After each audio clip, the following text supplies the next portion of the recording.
Good evening, Zimbabwe. This is Change Radio News. Today is Wednesday, 11 March 2026. The news is read by Rutendo Chinzara. Here are the news headlines. Army commander linked to the removal of Baloyi from military intelligence. HRW condemns government crackdown on opponents of the amendment bill. Former MP challenges constitutional bill.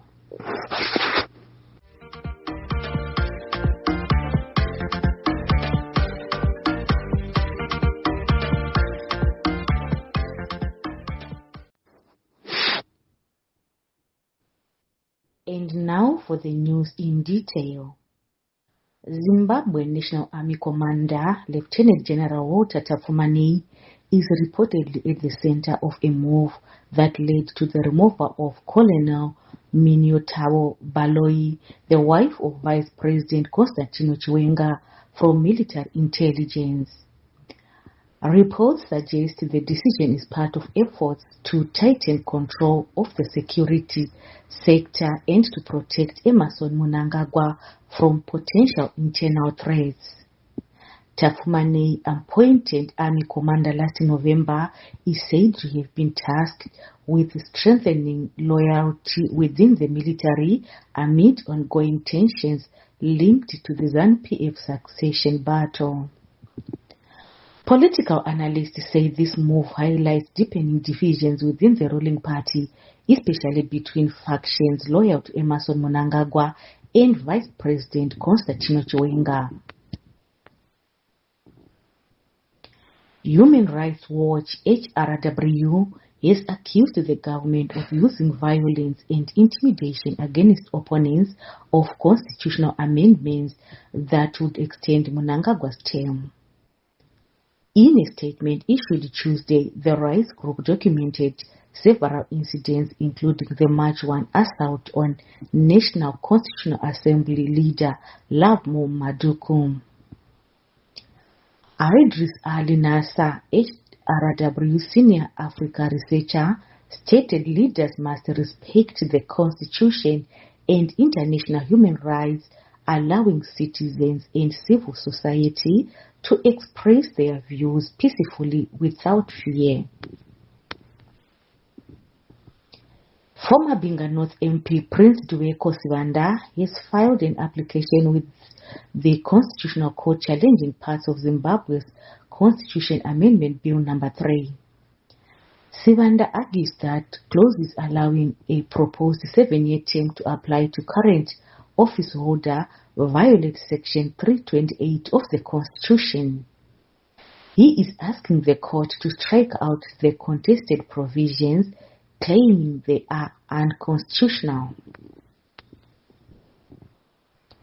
In our fourth episode of the Did You Know program, we continue analyzing the proposed constitutional amendment bill. Today, we focus on a major proposal that could change how the president is elected. Under the current system, Zimbabweans vote directly for their president in a national election. However, the proposed amendment suggests a different approach. The president will instead be elected by members of parliament in a joint sitting of the National Assembly and the Senate. This means citizens would vote for members of parliament and those MPs would then select the president. Although this system exists in some countries, Zimbabwe has held direct presidential elections for decades. Critics say removing the direct vote could alter how democratic accountability functions. Our reporter hears more. Did you know? Your constitution, your rights. The constitution belongs to the people and every citizen has the right to understand it. Who elects the president? This is Change Radio Zimbabwe, bringing you facts so that you can understand what is being proposed. Today we focus on one major proposal, changing how the president is elected. Under the current system, Zimbabweans vote directly for their president in a national election. But the proposed amendment suggests something different. It proposes that the president would instead be elected by members of the parliament in a joint sitting of the National Assembly and the Senate. In other words, citizens would vote for members of parliament, and those members of parliament would then choose the president. Although this happens in some other countries, Zimbabwe has had direct presidential elections for decades, and removing that direct vote changes how democratic accountability works. Why does this matter? When citizens vote directly for a president, that president derives authority straight from the people. When a president is elected by the parliament, authority comes in directly through these representatives. This includes the senators, who are appointees, and party representatives, not voted representatives. This is not just a small technical adjustment, it is a change in the structure of governance. In our next episode, we will examine another major proposal extending terms from 5 years to 7 years. Stay informed, ask questions, participate. Your voice matters. Bellarmine Chatunga Mugabe and his cousin Tobias Matonodze, who face attempted murder and immigration charges, have withdrawn their bail application at Alexandra Magistrate Court in Johannesburg. Their lawyers say the pair will enter plea negotiations under Section 105A of the Criminal Procedure Act, allowing them to plead guilty in exchange for a negotiated sentence. They remain in custody and are scheduled to return to court on March 17 for the plea hearing. National Democratic Working Group Acting Chair Uraya Izembe says that the organization rejects Constitutional Amendment Bill No. 3, arguing it would ban elections, the cornerstone of constitutional democracy. More details will be shared. You are aware that the Parliament is in the process of organizing public meetings where all of us are invited to go and speak our minds so that they get the views of the people. But I'm simply saying that we can only do it or stop by discussing and debating as people. And then we relay our decisions to Mr. Mnangagwa and his government for them to abandon what they are doing. If they don't, we simply go back to the people and say, the people of Zimbabwe, we are your disciples. Send us to work.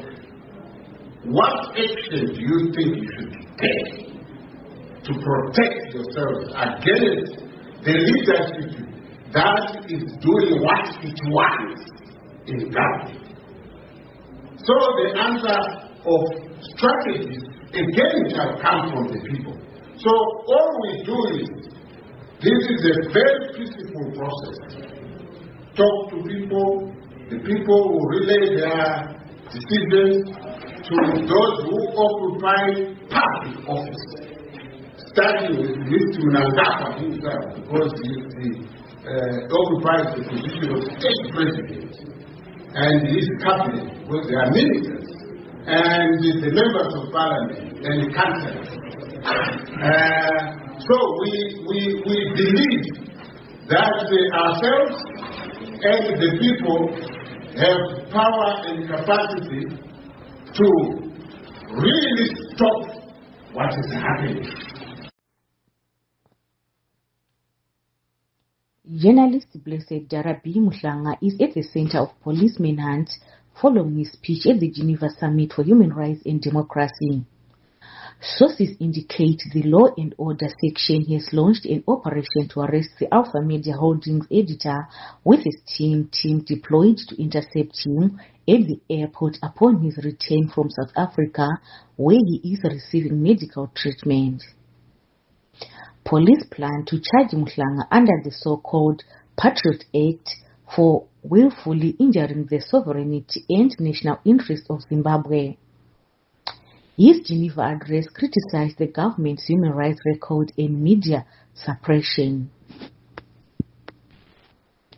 10 war veterans who participated in a demonstration called by the late Blessed Geza in October have been granted bail by the Harare Magistrate Court Magistrate Tapiwa Mtombeni ruled that circumstances had changed following Geza's death in February, meaning no one remains to lead the alleged mass demonstrations. The 10 had been in pre-trial detention since October. However, Mazibababe Shanduko remains in custody on the same charges. Information Minister Tatenda Mavetera has publicly distanced herself from her party's plan to scrap the Zimbabwe Gender Commission. The Constitutional Amendment Bill No. 3 proposes transferring the Gender Commission's mandate to the Human Rights Commission. But Mavetera says she is not on board, arguing the commission should be strengthened, not abolished. She also revealed that the Women's League under Senator Mabel Chinomona opposes the move. The bill has become a point of contention within the ruling party, with women's rights advocates warning against weakening institutional safeguards for gender equality.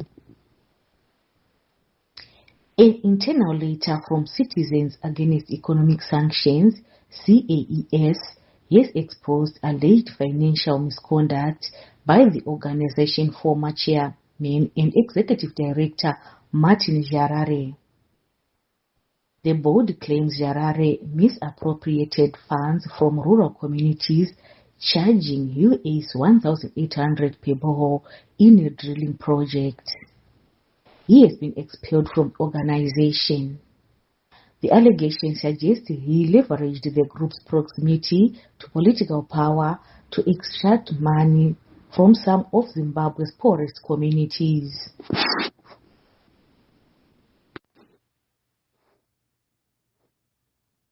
In international news, US intelligence says Iran has started laying naval mines in the Strait of Hormuz, a critical shipping route through which about 1/50 of the world's crude oil passes.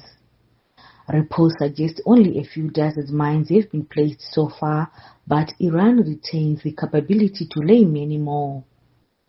The developments come amid escalating conflict in the Middle East, raising concerns about disruption to global oil traffic and energy markets. 3 commercial ships have been damaged by unknown projectiles in the Strait of Hormuz, a key shipping route carrying 1/5 of the world's oil. 23 crew members are being rescued from one vessel, with smoke seen rising from it. The US military says it has eliminated 16 Iranian mine-laying ships in the area following warnings from President Trump. Iran continues attacks across the region, including Saudi Arabia, the UAE, and Kuwait.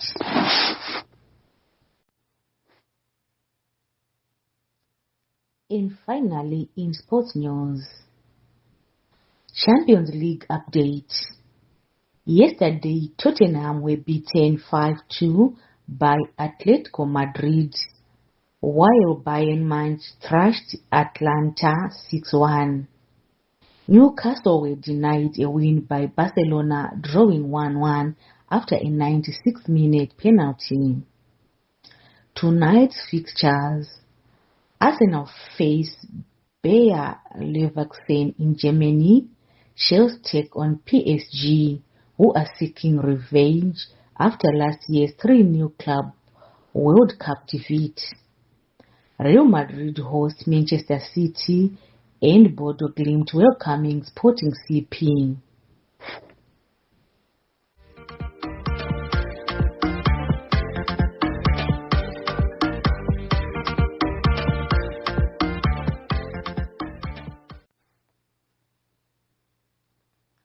To end the news bulletin, here are the headlines once again. Army commander linked to the removal of Baloyi from military intelligence. HRW condemns government's crackdown on opponents of the amendment bill. Former MP challenges constitutional bill. And that concludes our bulletin for today. We thank you for listening. From myself, Rutendo Chinzara, and the entire team at Change Radio, we wish you a good night.